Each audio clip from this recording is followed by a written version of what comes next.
नमस्कार दोस्तों, स्वागत है आपका हमारे चैनल पर। आज हम बात करने वाले हैं एक ऐसे देश की जो 1947 में आज़ाद हुआ था, जिसके पास परमाणु बम है, विशाल आर्मी है, लेकिन आज वो आर्थिक संकट, राजनीतिक अस्थिरता और आतंकवाद की चपेट में है। दोस्तों, पाकिस्तान क्यों बार बार IMF के सामने हाथ जोड़ रहा है? क्यों वहां महंगाई आसमान छू रही है? क्यों युवा बेरोजगार है और लोग विदेश भाग रहे हैं? आज इस वीडियो में हम पाकिस्तान की बर्बादी के असली कारणों को खोलकर रख देंगे, बिना किसी पक्षपात के, सिर्फ फैक्ट के साथ। अगर आपको लगता है कि पाकिस्तान कभी भी सुधर सकता है या नहीं, तो इस वीडियो को अंत तक जरूर देखें। लाइक और सब्सक्राइब करना ना भूलें। चलिए शुरू करते हैं। सबसे बड़ा कारण है आर्थिक दिवालियापन। पाकिस्तान का विदेशी कर्ज 130 बिलियन डॉलर से ऊपर पहुंच चुका है।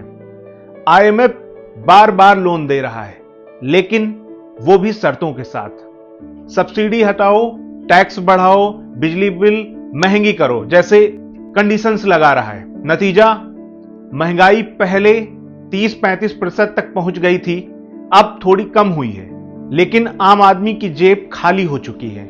खाने पीने की चीजें महंगी, बिजली बिल इतने भारी कि छोटे व्यापारी बंद हो रहे हैं। 2025 में ट्रेडर्स ने खुद कहा यह साल आर्थिक तबाही का था। निवेश निकल रहा है, फैक्ट्रियां बंद हो रही हैं, बेरोजगारी बढ़ रही है। युवा बेरोजगारी 10% के आसपास है और हर साल 15 लाख नौकरियां चाहिए, लेकिन बन एक भी नहीं रही। जीडीपी ग्रोथ सिर्फ 2 से 3% के आसपास, जबकि जनसंख्या तेजी से बढ़ रही है, लगभग 2.5% से ज्यादा। मतलब प्रति व्यक्ति आय नहीं बढ़ रही है, गरीबी बढ़ रही है। 2024-25 में गरीबी 29% के आसपास पहुंच गई। असमानता 27 साल के ऊपरी स्तर तक है। क्यों यह हो रहा है? क्योंकि स्ट्रक्चरल प्रॉब्लम है। टैक्स बेस बहुत छोटा है, अमीर और एलीट टैक्स नहीं देते हैं, करप्शन बहुत ज्यादा है। मिलिट्री के बिजनेस यानी कि फौजी फाउंडेशन जैसे अर्थव्यवस्था पर कब्जा किए हुए हैं। सीपेक से चीन को कर्ज चुकाने में काफी दिक्कत हो रही है। दूसरा बहुत बड़ा कारण है राजनीतिक अराजकता। 2022 में इमरान खान को नो कॉन्फिडेंस मोशन से हटाया गया। उसके बाद से देश में लगातार अस्थिरता है। इमरान खान जेल में हैं, सैकड़ों केस उन पर बने हुए हैं। पीटीआई पार्टी पर काफी पाबंदियां लगाई गई हैं। चुनाव 2024 में हुए, लेकिन पीटीआई कैंडिडेट्स को पार्टी सिंबल नहीं मिला, फिर भी उन्होंने अच्छा प्रदर्शन किया। लेकिन सरकार कमजोर है। मिलिट्री एस्टेब्लिशमेंट का राजनीति में बहुत बड़ा रोल है। कई लोग कहते हैं कि असली पावर आर्मी के हाथ में है, जबकि राजनीति स्थिर नहीं होती तो निवेशक भागते हैं, नीतियां बदलती रहती हैं, सुधार नहीं हो पाते हैं। इमरान खान और मौजूदा सरकार के बीच टकराव, प्रोटेस्ट, गिरफ्तारियां, ये सब कुछ अर्थव्यवस्था कमजोर कर रहे हैं। फिर भी एलीट कैप्चर, कुछ परिवार और संस्थाएं सारे पावर और पैसा अपने पास रखे हुए हैं। आम आदमी की आवाज दबाई जा रही है। तीसरा और महत्वपूर्ण कारण है आतंकवाद और सुरक्षा संकट।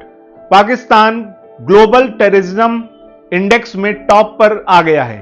2025 में आतंकवादी हमलों में मौतें बढ़ गई हैं। तहरीके तालिबान पूरी तरीके से एक्टिव है। बलूचिस्तान में अलगाववाद बना हुआ है बड़े पैमाने पर। अफगानिस्तान बॉर्डर पर टेंशन बनी हुई है। हाल ही में पाकिस्तान ने अफगानिस्तान में एयर स्ट्राइक भी किए। 2022 के भयानक बाढ़ ने भी अर्थव्यवस्था को झटका दिया।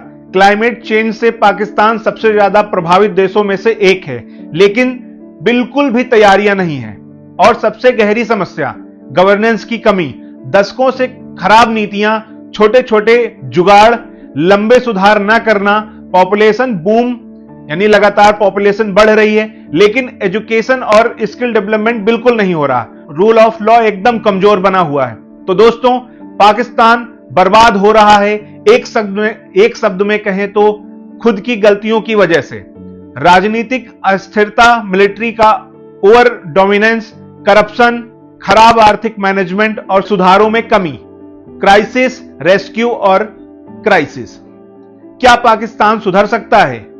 अगर लीडरशिप ईमानदार सुधार करे तो कोशिश की जा सकती है। एलीट प्रिविलेज खत्म हो, राजनीति को स्थिर करें और लोगों को मौके दें तो हो सकता है, लेकिन फिलहाल हालत बहुत नाजुक है।